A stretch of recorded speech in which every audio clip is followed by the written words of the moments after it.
एक आदमी को हमने देखा, रिक्शे वाले सुना, रिक्शा सब खड़ा, जी जी साहब रेल स्टेशन जाओगे? हाँ साहब जाएंगे। तो जाओ, फिर क्यों खड़े हो यहाँ? महाराज 2 आदमी एक साइकिल रिक्शा पे बैठे 1.5 घंटे तक, और उतरे तब उसे अठन्नी दे दी। वो बोला बाबूजी कम है। तो क्या बोले कम है, हैं? अपना मकान लिख दे, तुम्हारे नाम जमीन लिख दे, कम है। दूसरा क्या कहते, अरे ये छोटे लोग, इनके मुंह मतलब हो, चलो। और वो क्या कर, अठन्नी लेना कि नहीं? तुम नहीं, वापस दे दे मुझे। बेचारा चुप होकर रह गया, क्या करे। पर ऐसी परिस्थिति में भगवान राम केवट को आदेश नहीं देते कि नाव लाओ, केवट से नाव मांगते हैं, मानो श्रमिक के श्रम का सही मूल्यांकन भगवान ने किया कि नाव पर तो तुम्हारा अधिकार है, तुम अगर चाहो तो हमें पार उतार सकते हो, हम नाव मांग रहे। केवट ने सुना तो आंखों में आंसू आ गए, हृदय भाव से भर गया, क्योंकि उस बेचारे ने तो जिंदगी भर आदेश का स्वर सुना था, पर कोई नाव पहली बार मांग रहा था, और नाव मांगते देखकर उसके मन में निश्चय हो गया कि ये नर रूप में नारायण है। जो श्रमिक के श्रम का इतना सही मूल्यांकन कर सके, वे तो भगवान ही हो सकते हैं। कहा ही तुम्हारा मरम मैं जान गया। भगवान कहते नाव इधर लाओ, केवट उधर ले गया। भगवान ने कहा इधर ले आओ, नहीं लाऊंगा, मैं जानता हूं आपके बारे में अच्छी तरह। अब भगवान को तो हंसी लगी, लक्ष्मण जी को बड़ा बुरा लगा, श्री जानकी जी भी चुप। अच्छा बोलो, राम जी की जगह दूसरा कोई होता तो बड़ा दुखी होता कि आज ऐसे दिन भी आ गए, केवट नाव नहीं ला रहा है। दूसरा कोई होता तो ये सोचता कोई बात नहीं, दिन खराब है, समय की बात है, अच्छे दिन आने दो, सबसे पहले तुम ही को देखेंगे। पर भगवान हंस रहे, बेहसे करुणाएं। गम को सहने में भी कुदरत ने मजा रखा है। एक कवि ने कहा कि दिल दे तो इस मिजाज का परवरदिगार दे, जो रंज की भी घड़ियां खुशी से गुजार दे। भगवान मुस्कुरा रहे हैं, केवट नाव के लिए मना कर रहा। एक महात्मा से किसी ने कहा कि हम बहुत परेशान रहते हैं और परेशानी से मुक्त होने का उपाय बताओ। महात्मा बोले शान से परे हो जाओ, परेशान रहोगे ही नहीं। ये परेशान तो शान ही किए, हमने मना कर दिया, हमको हमको हमको, और हमारे लिए हम ही परेशान किए। भगवान मुस्कुरा रहे हैं। और केवट क्या कर, हम आपके बारे में अच्छी तरह जानते हैं। ये जानना तो वैसे हुआ, एक अध्यापक ने अपने विद्यार्थी से कहा कि तुम्हारे पिताजी 5,000 रुपए हमसे उधार लें 3 रुपए प्रति सैकड़ा ब्याज की दर से, तो 6 महीने बाद कितना लौटाएंगे, हिसाब लगाकर बताओ। सो विद्यार्थी बोला सर 1 नया पैसा नहीं। सो अध्यापक ने कान पकड़ के तमाचा लगाया, बोले क्यों रे, तू हिसाब नहीं जानता, गणित नहीं जानता? विद्यार्थी बोला सर मैं तो हिसाब गणित जानता हूं, पर आप मेरे बाप को नहीं जानते, उसने जिसका लिया है दिया है आज तक, जो आपका ही देगा। अब कोई ऐसे कहे कि हम आपके बारे में अच्छी तरह जानते हैं, तो यही लगे कि ऐसा क्या हुआ जो ये जानता है। पर राम जी मुस्कुरा रहे हैं बेहसे, और श्री लक्ष्मण जी जानकी जी की ओर देखकर मुस्कुराते कि तुम भी मुस्कुराओ, काहे को ऐसे उदास क्यों हो। भगवान ने लक्ष्मण जी से कहा कि लक्ष्मण, ऐसा विचित्र भक्त देखा जिसे मैं बुलाऊं और ना आवे। लक्ष्मण जी तो मौके की तलाश में थे, खींच रहे थे। लक्ष्मण जी ने कहा कि प्रभु आपके जितने भक्त होते सब ऐसे ही होते, जो आपका कहना न माने वही आपके भक्त। भगवान ने कहा यही विचित्र भक्त है, दूसरा कौन? का दूसरे सुमंत जी। सुमंत जी रथ में बैठे, ये नाव में बैठा। सुमंत जी को भेजते हो कि अयोध्या जाओ, और केवट को बुलाते हो कि नाव लेकर आओ। तो जिसे भेजते हो वो जाता नहीं, और जिसे बुलाते हो वो आता नहीं है।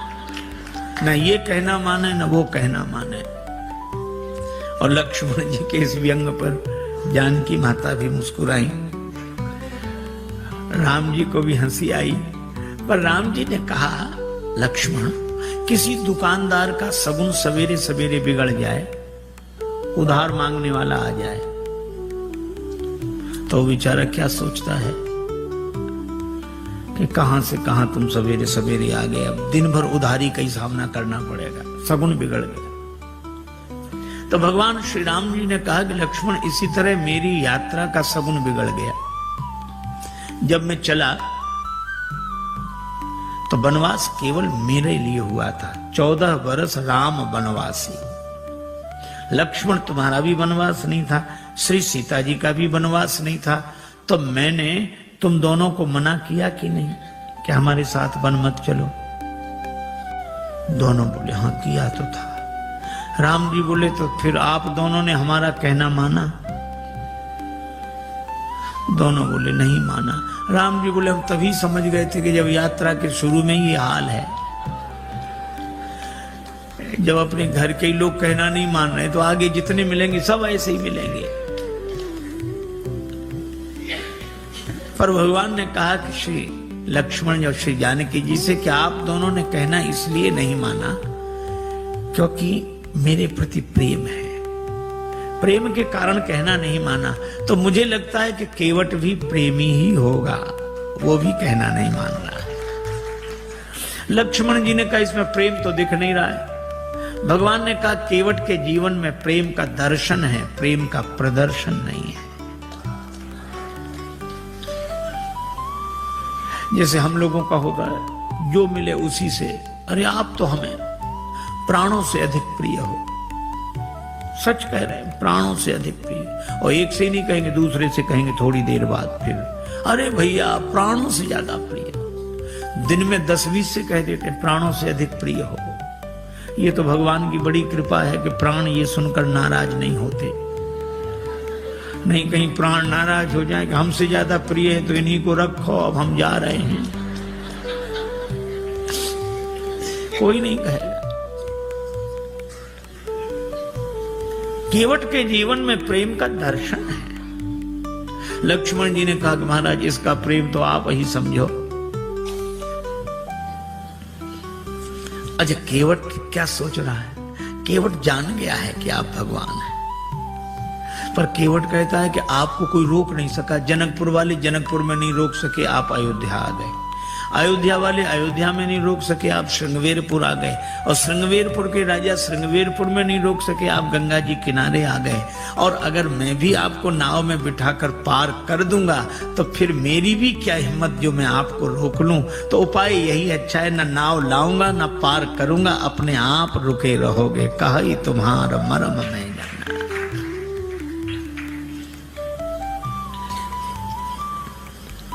भगवान से कहता है कि प्रभु महाराज आपके चरण कमलों की रज में ऐसा जादू है, मनुष्य बना देने की शक्ति है।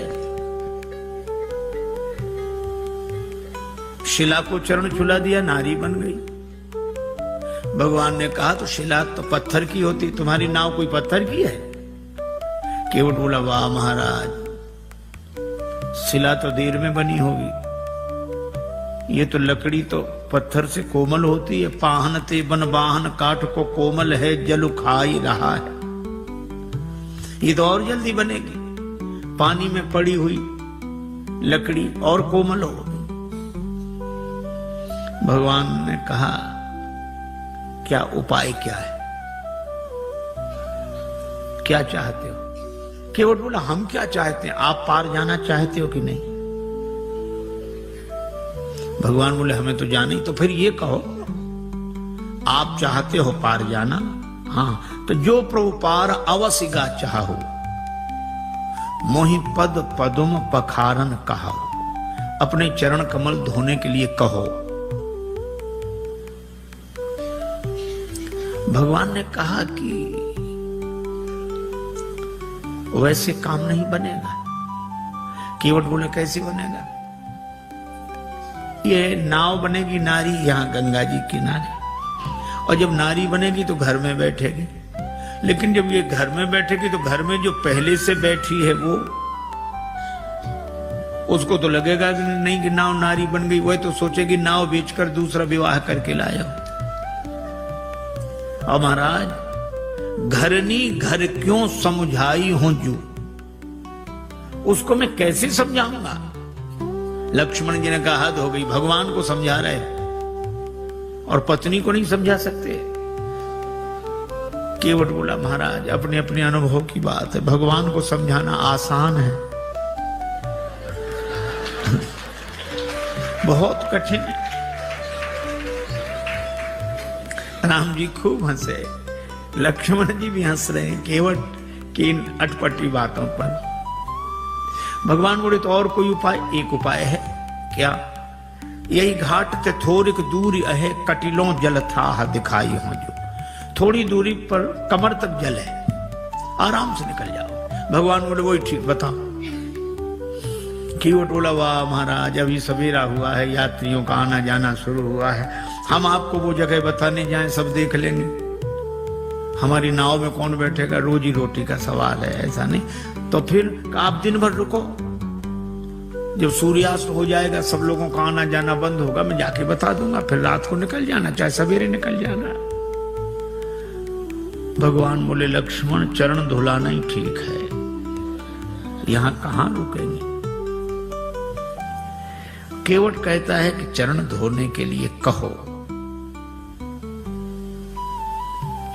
पात भरी सहरी सकल सुत बारे बारे, केवट की जाति कछु वेद ना पढ़ाई हो, पूरो परिवार मेरो याही लाग राजा जू हो, वित्तहीन कैसे दूसरी गढ़ाई हो। अगर ये नाव नारी बन गई तो फिर यह भी तो सोचो महाराज, कर पूरे परिवार का पालन इसी नाव से होता है, तो परिवार का पालन करने वाला साधन तो चला जाए और घर का एक सदस्य और बढ़ जाए। महाराज कृपा करो आप तो। अच्छा, अब इसमें एक बड़ा तात्विक संकेत है। केवट कहता है कि नाव नारी न बने। हम लोग भी व्यवहार का काम करते हैं, दुकान चलाते हैं, व्यापार करते हैं, पैसा लेते हैं, देते हैं। श्री तुलसीदास जी कहते हैं सब करो कोई बात नहीं। केवट भी यही करता है, धंधा करता है, यात्रियों को बिठाता है, उस पार ले जाता है, पैसा लेता है। लेकिन इस केवट की सबसे बड़ी विशेषता एक है कि यह नाव तो चलाता है, लेकिन नाव गंगा जी में चलाता है। और गंगा जी क्या है? का राम भक्ति जहां सुरसरी धारा। इसी तरह हम दुकान व्यापार आदि सब करें, लेकिन भक्ति की भाव धारा से जुड़कर करें। यही केवट प्रसंग का संकेत है। भगवान ने कहा अगर तुम्हारी नाव नारी बन गई तो पार करने वाली खुद पार हो जाएगी, जड़त्व से मुक्त हो जाएगी। केवट बोला सो तो ठीक है, लेकिन नाव नारी बनेगी तो घर में बैठेगी, और इसका अर्थ कि मेरी बुद्धि अगर चैतन्य हो गई तो आत्मन्यो आत्मना तुष्टा के भाव से घर में बैठेगी, तो भक्ति की गंगा जी तो छूट जाएंगी। प्रभु मैं ऐसी मुक्ति नहीं चाहता जो भक्ति की गंगा जी से दूर कर दे। वह नहीं बंधन की जो अज्ञानता से बांध ले मन, और फिर सहसा कभी भी टूट सकता हो अकारण। मुक्ति छू पाए न जिसको मैं उसे बंधन कहूंगा, जो मरण को जन्म समझे मैं उसे जीवन कहूंगा। महाराज मुझे मुक्ति नहीं चाहिए, और आपके चरणों की रज मुक्त कर देने वाली है, तो इस मुक्त कर देने वाली धूल को ही धो डालूंगा। काहे से धोगे? गंगा जल से। और कितना बढ़िया संकेत है कि इस मुक्त करने वाली रज अर्थात रजोगुण जन्य कामना को भक्ति के भाव जल से धो डालूंगा। मुक्ति नहीं चाहिए, सगुण उपासक मोक्ष न लें। भगवान ने कहा तो फिर धो लो चरण, क्या दिक्कत है? केवट बोला ऐसे नहीं धोऊंगा, कहोगे तब धोऊंगा। मोहि पद पदुम पखारन कहाहु कहो। श्री राम जी ने कहा कि काहे को इतनी जिद कर रहे हो? अरे बहुत लोगों ने हमारे चरण हमसे बिना पूछे धो लिए, हमने मना थोड़े ही किया। तुम भी धोगे तो मना थोड़े ही करेंगे, पर कहलाते क्यों हो? और फिर हमको संकोच होता, हम कैसे कहेंगे हमारे चरण धो लो? अरे किसी श्रद्धे के प्रति किसी की श्रद्धा है तो चरण छू ले, पर ऐसा कौन श्रद्धेय होगा जो अपने चरण फैला कह के चलो छुओ? ऐसा तो वही कह सकता है जिसका शर्म से कोई संबंध ना हो। अब भगवान कैसे कह देंगे हमारे चरण धो? और केवट कहता कहोगे तभी धोएंगे। तो भगवान ने बिना कहा कि बिना पूछे धो लो। बहुतों ने धो लिए। केवट ने कहा सुनो महाराज, जिन्होंने बिना पूछे आपके चरण धो लिए उनकी अपनी गरज रही होगी, उन्हें भवसागर से पार जाना होगा, इसलिए उन्होंने आपके चरण आपसे बिना पूछे धो लिए। लेकिन यहां गरज मेरी नहीं, यहां गरज आपकी है। मुझे पार नहीं जाना, पार आपको जाना है। इसलिए अगर पार जाना हो तो कहो कि हमारे चरण धोकर हमें पार कर दो। भगवान मुस्कुराए कि केवट सब कुछ पाए ले रहा है, पर इतना चतुर है एहसान रत्ती भर नहीं। आपकी गरज है, कहना हो कहो। लक्ष्मण जी बोले अगर चरण धुला लें तो? लक्ष्मण जी बोले सुन, पहली बात सुन, भगवान से भी बहस कर रहा है, कहीं भगवान नाराज हो गए तो वापिस चले जाएंगे। केवट बोला नहीं जाएंगे। कहा ही तुम्हारा मरम में जाना। श्री जानकी जी भी साथ आई हैं, और मरम शब्द का एक ही अर्थ है, रकार रामचंद्र हैं, मकार मातु जानकी। तो ये रकार रूपी राम जी मकार से घिरे हुए हैं, अर्थात श्री जानकी जी की कृपा के कारण आए हैं, और जानकी जी उपस्थित हैं तो श्री राम लौट नहीं सकते, वो तो कल्याण करके ही जाएंगे। अच्छा सो तो ठीक है। भगवान बोले अगर चरण धुला लें तो? केवट बोला चरण धुला लो तो कोई हम पर एहसान करोगे? औरों से उतराई लेता हूं, आपसे नहीं लूंगा। नहीं लोगे ना? पद कमल धोए चढ़ाई नाव, ननाथ उतराई चहो।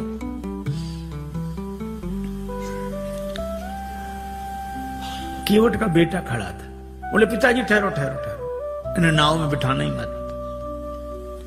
क्यों? चरण धो लेंगे फिर क्या कठिनाई है? चरण छुलाने से तो शिला नारी बनी थी। केवट का बेटा बोला इनके हाथों से भी खतरा है। चरण इन्होंने शिला को छुलाए थे, हाथ इन्होंने धनुष को छुलाए थे। छुअत ही टूट पिनाक पुराना। अगर चरण छुलाने से नाव के नारी बनने का डर है तो हाथ छुलाने से नाव धनुष की तरह टूट जाएगी। इनको किसी भी दशा में बिठा लो ही मत ना। लक्ष्मण जी ने सुना कि केवट है सो है, बेटा और गजब। पर केवट बोला नहीं नहीं, चरण धुला लेंगे बस। भगवान से केवट कहता है उतराई नहीं लूंगा। भगवान ने कहा उतराई क्यों नहीं लोगे? केवट बोला आपके पास देने को होगा क्या? वनवासी बने घूम रहे हो, तो जो बात आप बाद में कहोगे तो हम पहले ही कहे दे रहे हैं कि उतराई नहीं लेंगे। अच्छा नहीं लोगे उतराई, इसका प्रमाण क्या है? सबूत क्या है? केवट बोला मोहे राम रावरियान दशरथ शपथ सब सांची कहूं। राम जी आपकी सौगंध, महाराज दशरथ की सौगंध, सही सही कह रहा हूं। श्री लक्ष्मण जी को लगा कि भगवान ने शीलवश जितनी ढील इसे दे दी है, अब ये कोई बोलने का ढंग है कि हमारी बात बिल्कुल सही है, आपकी कसम, आपके बाप की कसम। बोलने में तो ऐसे ही लग रहा है, पर केवट ऐसे बोल नहीं रहा था। बोल नहीं रहा था, बोल नहीं पा रहा था। वो कह रहा था मैं आपकी सौगंध ऐसे कर रहा हूं जैसे दशरथ शपथ, भीष्म प्रतिज्ञा, बलिदान, इसी तरह ये शब्द है दशरथ शपथ। दशरथ शपथ की तरह मैं आपकी सौगंध कर रहा हूं। लेकिन बेचारा बोल नहीं पाया। लक्ष्मण जी को लगा कि अच्छा, धनुष पर बाण चढ़ाया, तैयार हो जा मरने के लिए। पर केवट उसी तरह बोला, बाण को देख, हाँ चलाओ चलाओ बाण, मार दो मार दो, मेरा परम सौभाग्य है, मारो तो बाण। लक्ष्मण जी को लगा ये मौत से भी नहीं डरता, तो इसको डराने का उपाय क्या है? तेरा परम सौभाग्य कैसे? केवट बोला, अभी थोड़ा ही पता लगेगा, मर जाऊंगा, फिर जांच होगी, उस जांच में मैं बड़ा सौभाग्यशाली माना जाऊंगा। क्यों? मरूंगा हाथ से किसके, जो श्री रघुवीर का प्यारा है। राम जी के भक्त के हाथों मरूं, और मरूंगा किस जगह, जहां निर्मल गंगा की धारा है, जहां गंगा जी बह रही हो। और मरूंगा सामने किसके, कि जिनका दास होता हूं, राम जी का भक्त हूं, राम जी के सामने मर रहा हूं। और मरूंगा किस खता पर, पांव करुणा निधि के धोता हूं, चरण धो रहा हूं। अगर इन पद पंकजों पर प्राण खो जाएगा केवट, तो मरकर भी जमाने में अमर हो जाएगा केवट। फिर क्यों ऐसा समय श्रीमान जाने दूं, न क्यों जाने की जीवन के सन्मुख जान जाने दूं। तैयार हूं, बाण मारो, सरकार को प्राण न ते प्रिय बंधु, वही मोहे बाण ते मारत है। मरता हूं कहां सुच गंग के तीर, शरीर सो प्राण सिधारत है। समूहे कई सु विनीत सुनो, रघुनाथ सुनाथ निहारत है। अपराध यही इस दास का है, प्रभु के पद पद्म पखारत है। लोग यही कहेंगे कि राम जी ने लक्ष्मण जी से कह के उसको मरवा दिया, छोटे भाई से कह के मरवा दिया, राम जी की बदनामी होगी। और राम जी की बदनामी करानी हो तो चलाओ बाण, हमारा तो कुछ नहीं बिगड़ेगा। प्राण तो किसी न किसी दिन जाएंगे, पर ऐसा मौका मिलेगा नहीं। लक्ष्मण जी को लगा कि राम जी की बदनामी कराने थोड़े ही आए हैं, अब क्या करें। तो बाण फिर तूणी में रख लिया, कहने लगे, प्रभु इससे तो आप ही बात करो। पर केवट कह क्या रहा है, जब लगी न पाए पखारी। इतनी देर से केवट क्या कह रहा था, चरण कमल रज कहां सब कहां, चरण कमल मोहि पद पदुम पखारन कहो। पद कमल धोए चढ़ाई नाव, पद कमल पद पद्म चरण कमल। और जब लक्ष्मण जी ने बाण चढ़ाया तो वो भी आवेश में बोला, जब लग न पाए पखारी हो, भूल गया चरण कमल पद पद्म पद कमल पाए। जो स्वाभाविक होता है वो ऐसे अवसर पर निकल पड़ता है। एक आदमी किसी गांव में गया, वो गांव वालों से पूछता, क्यों भैया ये गांव रामपुरा है? तो गांव के लोग, बुंदेलखंड की घटना, ये रामपुरा है? तो गांव वाले कहें हाओ। अब वो समझे नहीं कि हाओ है कि रामपुरा। फिर दूसरे से पूछा, भैया रामपुरा हाओ। तीसरे से पूछा, रामपुरा हाओ। अब सब कहें हाओ।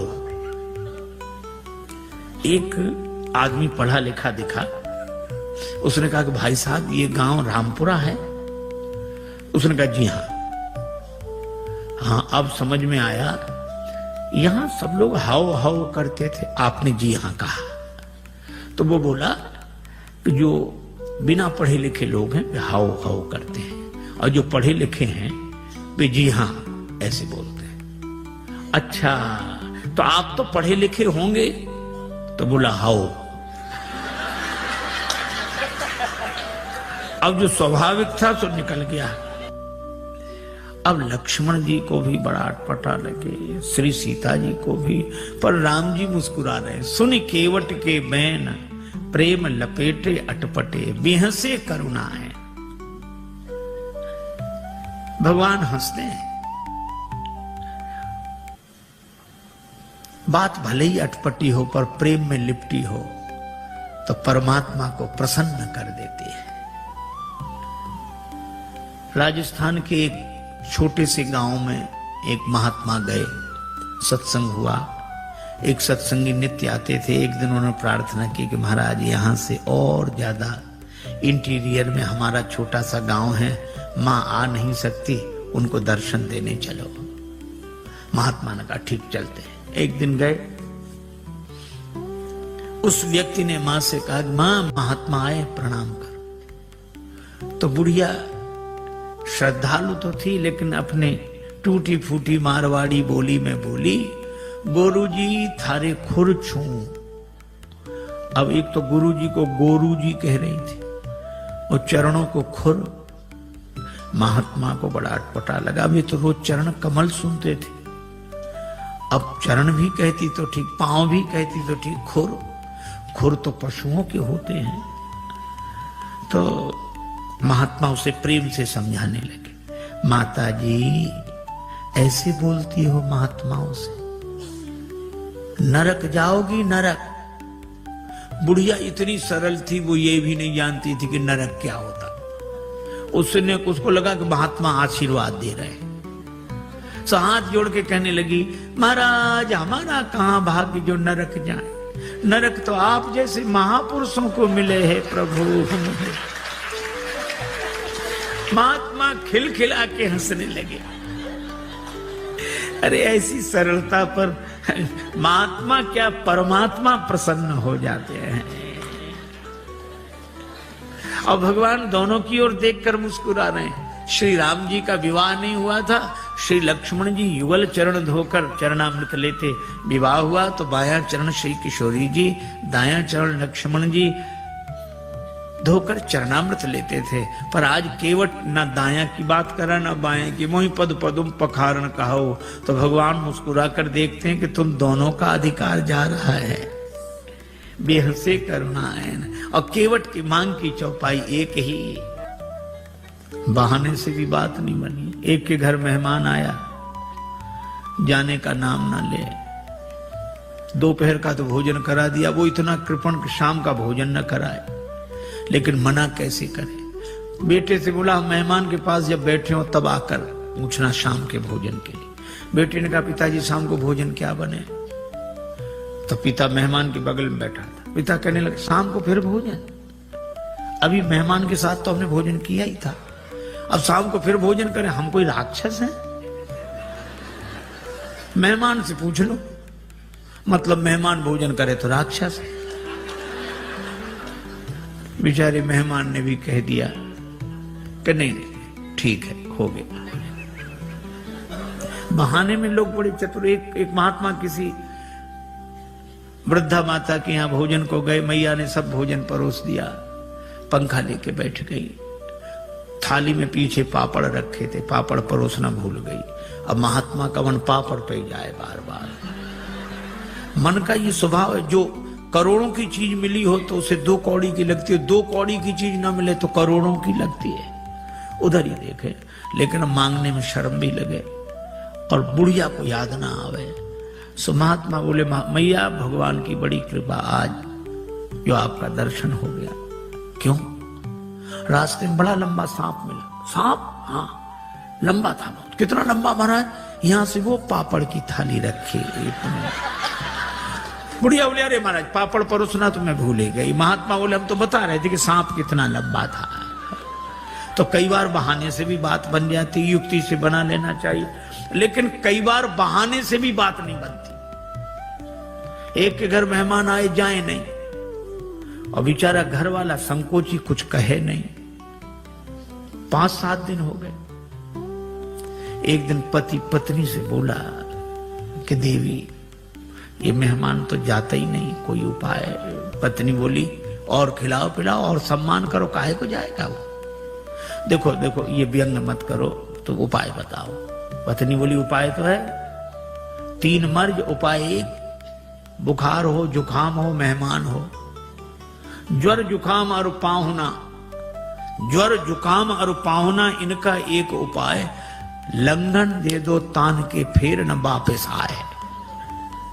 लंघन दे दो बुखार नहीं आएगा, लंघन दे दो जुकाम नहीं आएगा, लंघन दे दो मेहमान नहीं आएगा। हाँ ये बात तो ठीक है, लेकिन अब हम लोग भोजन बनाएं उसे ना दें तो एक दिन ना बनाओ। तो नहीं बनाने का तो कोई कारण होगा। झगड़ा, हम लोगों में झगड़ा होते नहीं, झूठा ही झगड़ा कर लो। अब बाहर वाले कमरे में मेहमान बैठा, भीतर जोर जोर से इन्होंने झगड़ा करना शुरू किया। पति ने डांटना शुरू किया और पत्नी ने, वो जब देखो तब मुझे डांटते रहते, और आज और ये आज भोजन ही नहीं बनाऊंगे मैं। पति बोला, बनाना ही मत। मैं कोई मर नहीं जाऊंगा एक दिन भूखे। अब जो झगड़ा शुरू हुआ और मेहमान ने सुना कि आज इन्हीं को नहीं मिल रहा है, सो उसने अपना थैला उठाया गया। पत्नी ने देखा कि गया, पति ने देखा गया। सो पति बोला आप काहे को रो रही हो, हमें कोई सच्चा डांटा था, हमने तो झूठा डांटा था। सो पत्नी मुस्कुरा कर बोली मैं कोई सचमुच रो रही हूं, मैं तो झूठे ही रो रही हूं। लेकिन आश्चर्य, तब तक मेहमान भीतर, हम कोई सच्चे गए थे, हम भी तो झूठे ही गए थे। कई बार प्रयास करने पर भी काम नहीं बनता। भगवान ने बड़ा प्रयास किया पर केवट बोला साफ साफ कहो, प्रभु धो लो।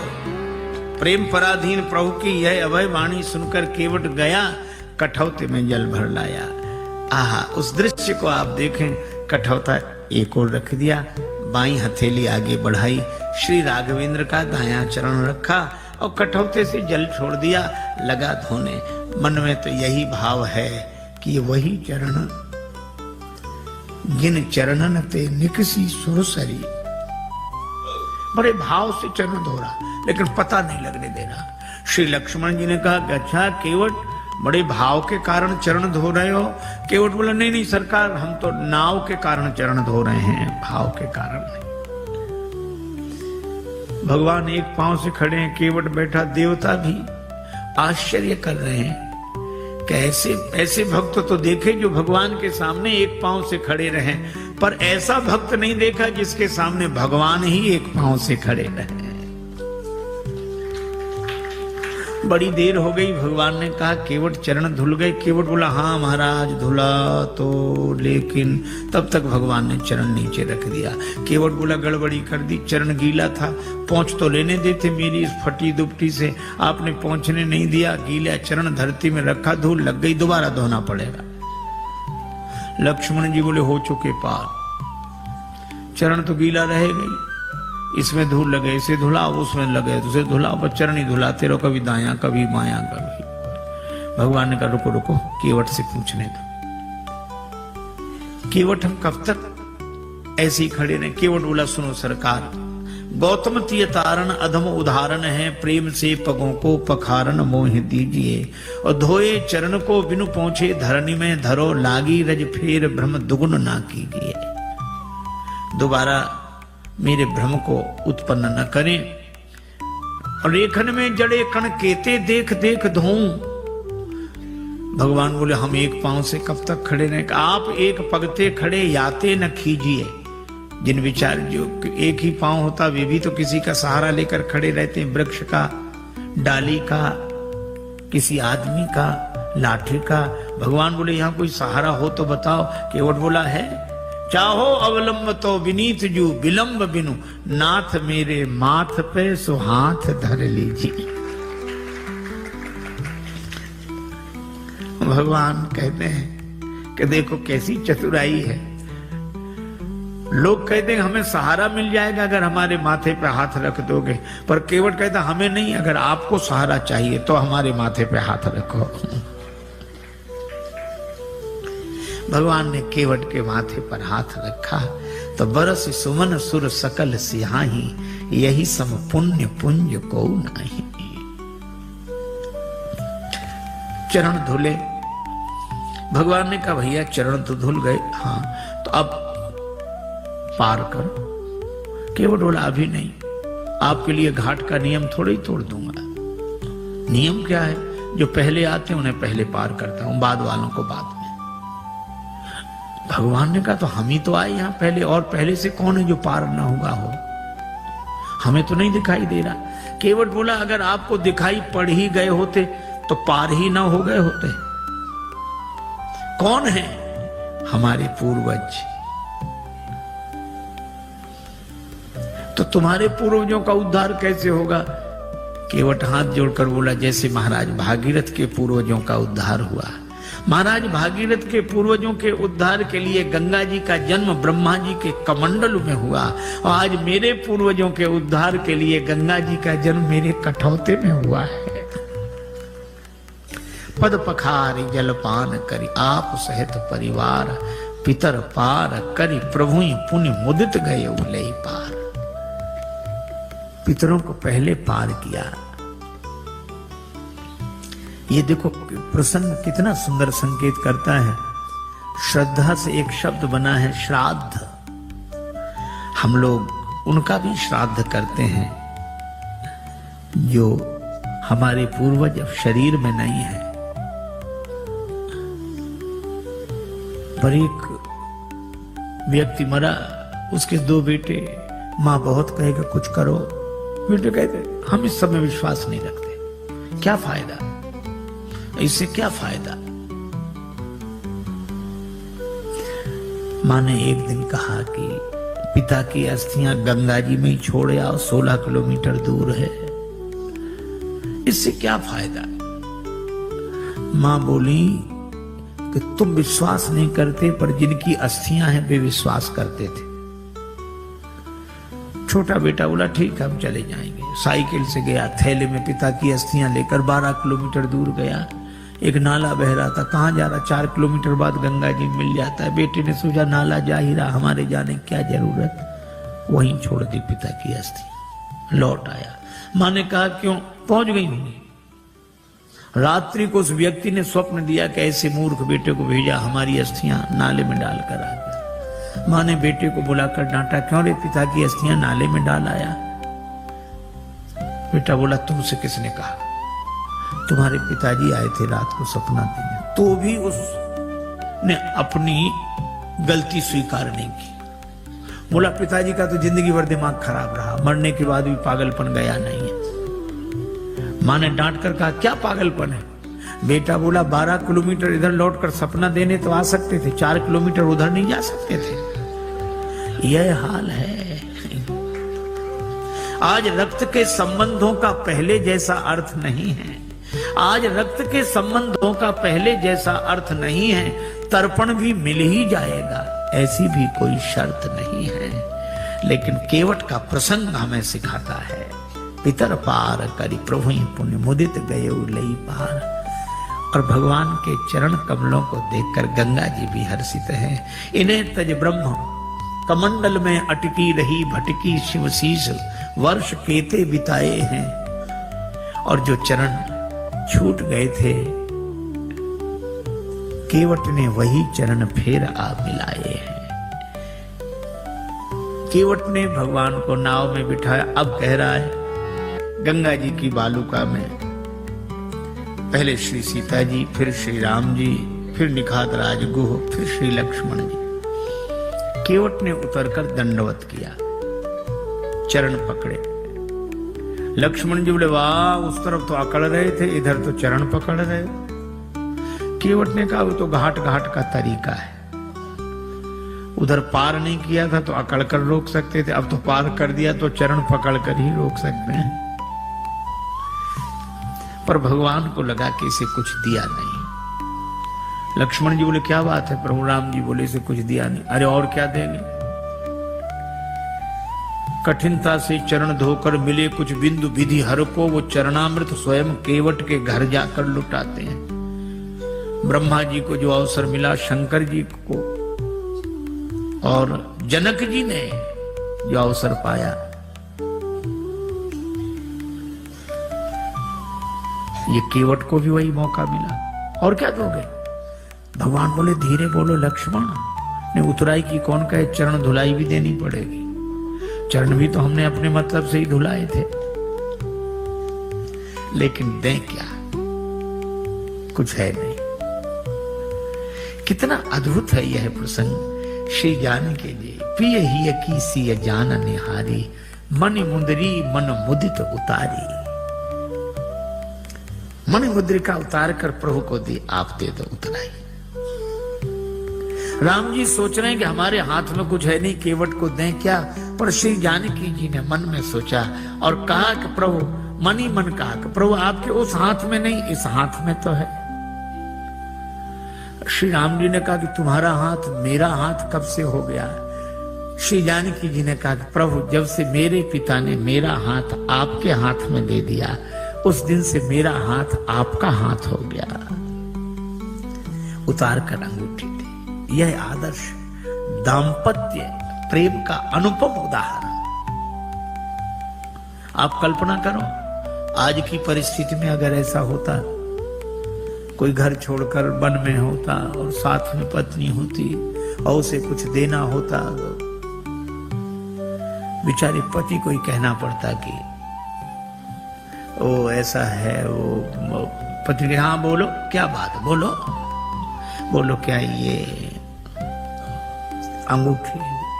पत्नी क्या कहती, अपना तो सब बर्बाद कर ही बैठे, ऐसा स्वभाव। अब यही और बच्चे तो ले आग लगा दो, चाहे जो कुछ करो, ले यही होता। पर श्री जानकी जी कहती हैं नहीं।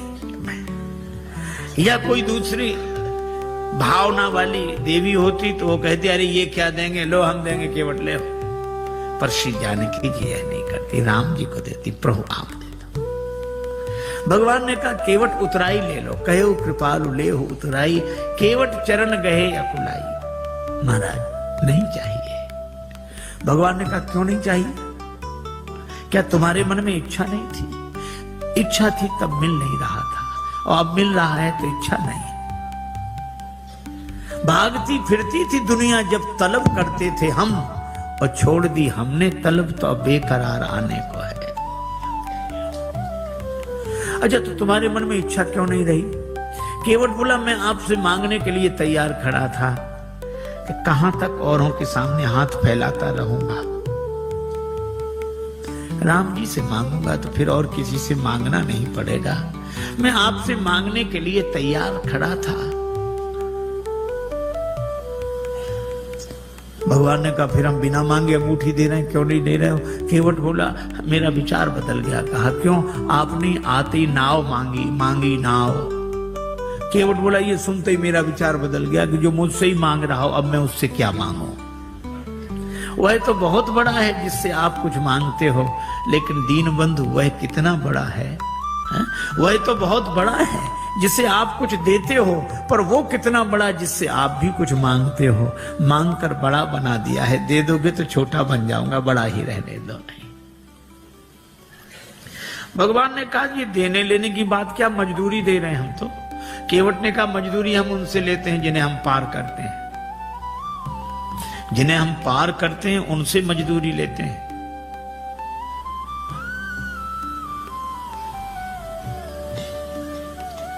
हमने आपको पार नहीं किया। श्री राम जी बोले पार नहीं किया तो हम पार आए कैसे? केवट बोला यही तो हम पूछ रहे हैं, कैसे आए? भगवान बोले नाव से आए। केवट बोला नैया से आए। हाँ, ये नैया किसकी थी? केवट तुम्हारी। केवट बोला यही तो हम कह रहे हैं कि नैया तो हमारी ही पार लगी है। आप पार होने के लिए नहीं आए थे, हमारी नैया पार लगाने के लिए आए थे। आपने चरण रख दिया तो हमारी नैया पार लग गई। उतराई तो हमें देनी चाहिए, दे नहीं सकते तो ले कैसे लें? इसलिए प्रभु नहीं चाहिए। भगवान ने कहा कर ले लो। केवट बोला कि प्रभु वैसे भी नहीं ले सकते, हमारी आपकी बिरादरी एक है, हम लोग सगे भाई हैं। भगवान ने लक्ष्मण जी की तरफ देखा कि सुन रहे। लक्ष्मण जी बोले अभी क्या और मोह लगाओ भाई, पता नहीं क्या क्या बनेगा वो अभी। भगवान ने कहा लक्ष्मण अभी पूछते हैं। केवट से कहा कैसे भाई? केवट ने कहा कि मैं गंगा तट का माझी हूं, तुम भवसागर के केवट हो। मैं इस भव सरिता के तीर में हूं, मैं इस सुरसरी के तीर में हूं, तुम उस भव सरिता के तट हो। आपका भी काम पार करना, मेरा काम भी पार करना। तो मजदूर कहीं मजदूरों से मजदूरी लेते हैं भैया, मल्लाह कहीं मल्लाहों से मल्लाही लेते हैं भैया। भगवान बोले तो हम किसी का कर्ज नहीं रखते। केवट बोला हमारा रख लो। क्यों? चुकाने दोबारा तो आ जाओगे। भगवान बोले हम ना आए तो? केवट बोला हम वसूल करने आ जाएंगे। कहां वसूल करने आओगे? केवट ने कहा अपने को ऋणी समझते हो तो ऋण तुम वहीं चुका देना। मैंने तुमको है पार किया, तुम मुझको पार लगा देना। मैंने पार किया, उतराई नहीं ली। प्रभु आप भी पार कर देना। मेरे पास उतराई देने के लिए क्या होगा? भगवान का सो तो होगा ही, लेकिन ले लो। केवट बोला, आज मुझे क्या नहीं मिल गया? नाथ आज मैं कहा न पावा, मिटे दोष दुख दारिद्र दावा। दोष मिट गया, मेरे पितरों का उद्धार हो गया, तो पितृ दोष मिट गया। आप मेरी अटपटी बात सुनकर मुस्कुराने लगे तो मेरा दुख मिट गया, और आपने मुझसे नाव मांगी तो मेरी दरिद्रता मिट गई। सचमुच ये निराले भक्त होते हैं जो कुछ नहीं मानते। श्री बिंदु जी महाराज ने लिखा है, इश्क एक तरफा में यूं मशरूर हो जाऊंगा मैं, श्याम तुम होगे क्षमा काफूर हो जाऊंगा मैं। और मैं अगर मांगू जो तुमसे, मुझको तुम देना न कुछ, वरना फिर प्रेमी नहीं मजदूर हो जाऊंगा मैं अगर देखूं तो देखूं, मैं अगर चाहूं तो चाहूं, तुम ना मुझको चाहना। तुमने अगर चाहा तो फिर मगरूर हो जाऊंगा मैं अगर देखूं तो देखूं, तुम ना मुझको देखना। तुमने अगर देखा तो फिर मशहूर हो जाऊंगा मैं। और मैं अगर तड़पूं तो दृग से बिंदु टपकाना ना तुम, वरना आंखों से तुम्हारे दूर हो जाऊंगा मैं। कुछ नहीं चाहिए, कुछ नहीं चाहिए। लक्ष्मण जी ने कहा कि मैं कहता हूं। लक्ष्मण जी बोले, केवट ले ले ले ले उतराई। केवट बोला, सरकार में वचन दे चुका था ना नाथ उतराई चाहूं।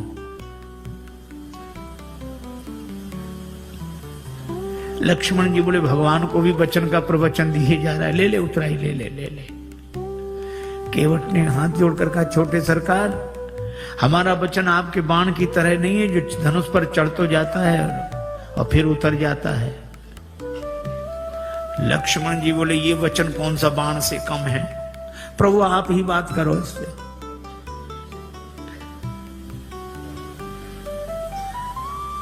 श्री जानकी जी ने कहा कि प्रभु हमारी ओर से कह दो। बहुत कीन प्रभु लखन सिय। श्री जानकी जी की ओर से राम जी ने कहा कि केवट उतराई ले लो। श्री किशोरी जी की अंगूठी है, उनकी ओर से। अब तो हंसते रहने वाला, हंसाते रहने वाला केवट भावुक हो गया, नेत्र भर आए, हाथ जोड़कर बोला, प्रभु मैंने आपको पार बाद में किया है, पहले आपके चरण धोए, और मुझसे पहले भी आपके चरण किसी ने धोए थे, महाराज जनक ने। और महाराज जनक ने आपके चरण धोकर अपनी बेटी जानकी आपको अर्पित कर दी। मैं कैसा चरण धोने वाला जो उसी बेटी की अंगूठी उतराई में ले लूं? मैं दे नहीं सकता तो ले कैसे लूं? केवट के आंसू भर आए, और श्री जानकी जी को गंगा जी किनारे भी अपनी मिथिला याद आ गई। भगवान ने कहा, केवट तुम कुछ नहीं लेते तो मुझे दे दो। प्रभु आपको क्या दूं? मुझे आज्ञा दो तो मैं जाऊं आगे। केवट ने कहा कि प्रभु इतने काम सब अटपटे उल्टे होते रहे, एक काम और, क्या आप ही मुझे भेज दो। क्यों? ताकि मुझे ये लगे कि भगवान मेरे घाट पर है, कहीं नहीं गए, मैं इसी भाव में डूबा रहूं। और फिरती बारनाथ जो देवा, सो प्रसाद में सिर धरी लेवा। बहुत कीन प्रभु लखन सिय, नहीं कछु केवट